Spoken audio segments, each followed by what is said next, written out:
Hey everyone, so as I mentioned in a previous video, I'm going to be doing one book reviews from now on, and I'm starting out with volume 9 of Sailor Moon.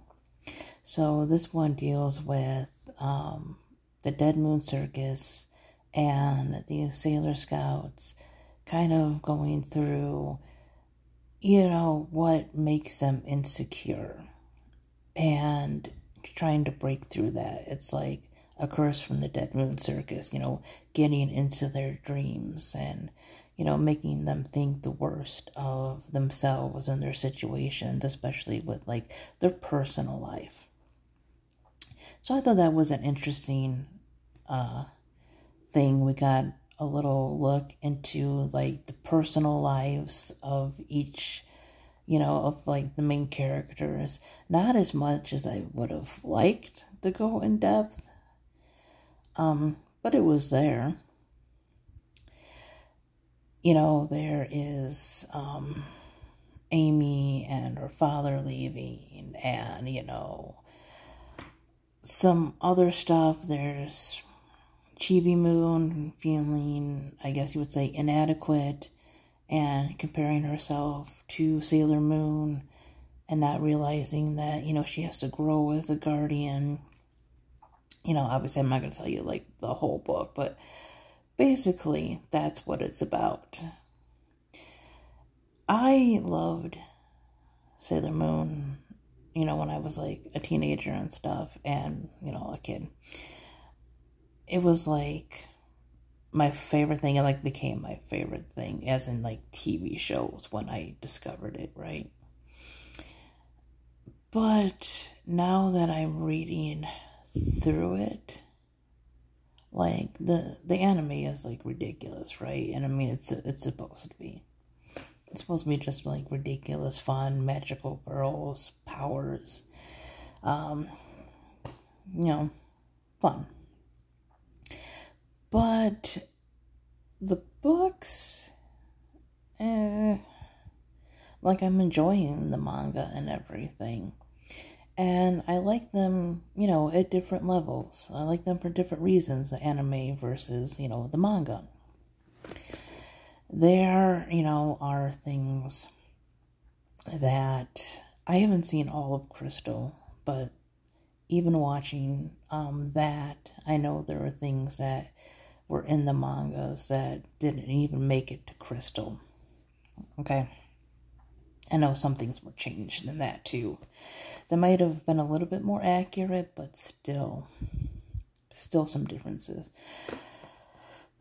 So the thing that bothers me about the manga, and the thing about it is you got to remember these are translated works and everything. And I don't know if these are the same words that would be translated like into Japanese, if the author just use those words and this is what we're getting in English. But sometimes I'm like, really? You couldn't have picked a better word? I mean, some of it just seemed kind of lazy. And by that I mean like they're always referring to the bad guy as the enemy. Like, I get it, it's the enemy, but it's like, oh, this must be a trick by the enemy. It's like, okay, come on now. It's a little too stereotypical in the superhero versus bad guy kind of thing, right? It's the same thing I felt when I read The Land of Stories, and, they had the different princesses or queens, whatever, from, the different fairy tales, and they literally called Sleeping Beauty Queen Sleeping Beauty. Like, I get that Aurora is Disney, but you could have still given her a name, right? And yeah, they do name the enemy and everything, but it's just like every time something unusual happens, they don't even just like name the bad guys. This is a trick from the enemy, like I just said, this is a curse, whatever. Yeah, it's kind of like, really, I don't know. Maybe it's just me, but I think it's just a little too generic there. A little just too copy and other things, just basic. But like I said, that could just be a translation problem, but it just seems kind of, and I know, you know, this is an anime that, like I said, I watched as a kid, as a teenager, so for the most part, it's kind of aimed at that age, but it seems sometimes a little too childish with that kind of stuff. The other thing is, Chibi, I believe it's supposed to be Chibi Yusa. Again, I like watched mainly like the 90s dubbed anime and everything, so she was known as Rini in that. But Chibi Moon, Rini, whatever you want to call her,